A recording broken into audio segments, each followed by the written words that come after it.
Mr. Trump, my name is Thomas and I'm writing to you from England. Now I know what you might be thinking. England, some guy sipping tea, worrying about the rain, about making America great again. And honestly, you might have a point. We do worry about the rain. A lot. But from over here, across the big pond, we get a different view of things. It's kind of like watching a blockbuster movie where you can see the hero, the villain, and all the special effects, but without the sound turned all the way up. We see the ripples your decisions make when they reach our shores, and sometimes those ripples feel like waves. This isn't about politics as usual, not really. It's not about left versus right or red versus blue. I'm not here to cheer for the other team. Honestly, most days it feels like all the teams are playing a game nobody understands, and the rest of us are just hoping the ball doesn't hit us in the face. This is about something more fundamental. It's about the feeling in the air, a tension that has spread far beyond your borders.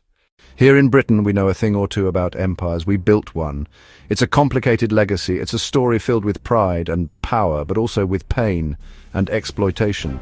We planted our flag on maps all over the world, convinced we were bringing civilization and order, but history shows the other side of the coin.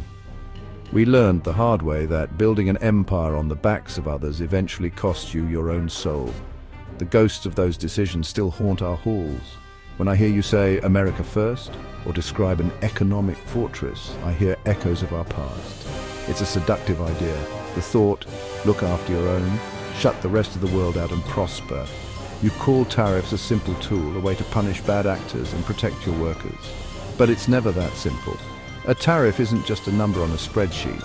It's a shockwave. It starts in a port in China, travels across the ocean, and lands in the wallet of a family in Ohio buying a washing machine.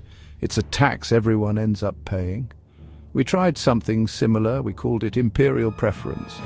It was meant to make us strong, to insulate us from the world.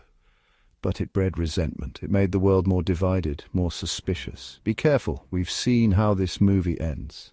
One of the things that strikes us from over here is how often the conversation is reduced to numbers. The stock market is up, GDP is growing, unemployment is down. It all sounds fantastic on a news report. But those numbers don't tell the whole story, do they?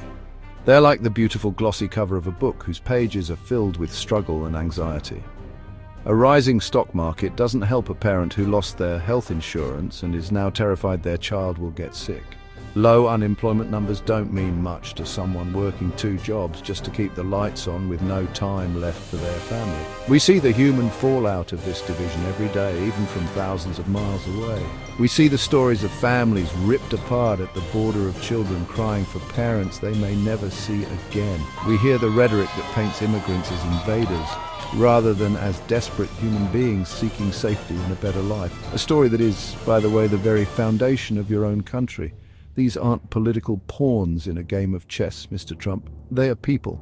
They have names, hopes, and heartbreaks just like you and me. Their pain is real, and it is a stain on the conscience of any nation that inflicts it. Here in England, we've had our own painful debates about immigration, especially around Brexit. It created deep, painful rifts in our society. Families stopped talking to each other. We have seen firsthand how easy it is to light the fire of division and how incredibly difficult it is to put it out. Mr. Trump, let's be honest with each other for a moment. Truth seems to have become a negotiable commodity. It's flexible. It's whatever you need it to be in the moment. You call it truthful hyperbole or alternative facts. But the rest of us just call it lying. And it's not just the big lies. It's the constant, relentless stream of small ones. It's like a constant drizzle of dishonesty that eventually soaks everyone to the bone, leaving us cold and cynical. It erodes the very foundation of a functional society, which is trust. How can people trust their government, their institutions, or even each other, when the person in the highest office treats the truth like a toy? This strategy isn't new, of course. It's the oldest trick in the book for those who want to hold on to power. You create a crisis, you point to a scapegoat, and you present yourself as the only one who can fix it. You tell people not to believe what they see with their own eyes or hear with their own ears. You attack the press, calling them the enemy of the people because a free and independent press is the immune system of a democracy.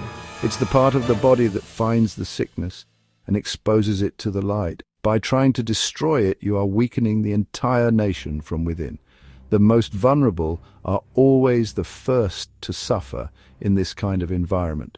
When truth is up for grabs, it's the powerful who get to define reality.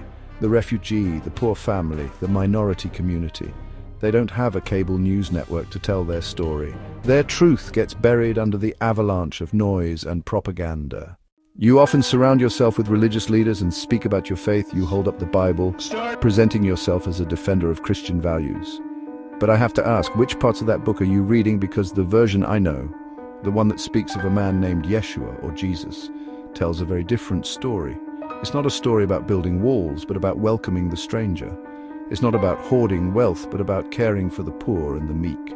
He told a story about a good Samaritan, where the hero was the one who showed mercy when the religious elites walked on by. He spent his time not with kings and generals, but with fishermen, tax collectors, prostitutes, the outcasts, the forgotten ones. He said that whatever you do for the least of these brothers and sisters of mine, you do for him. He spoke of a kingdom where the last will be first and the first will be last. How does one reconcile that message with policies that separate children from their parents?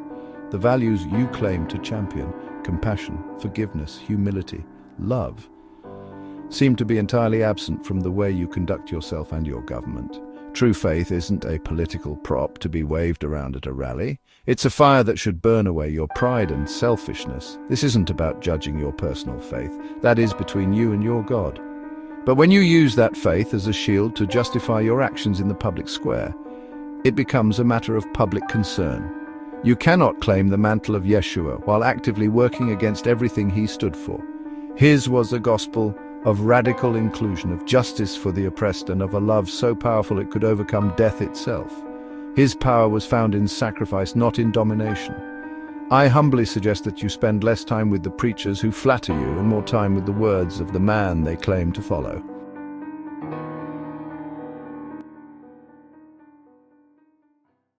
So here we are at the end of this letter, perhaps at a critical turning point for your country and for the world.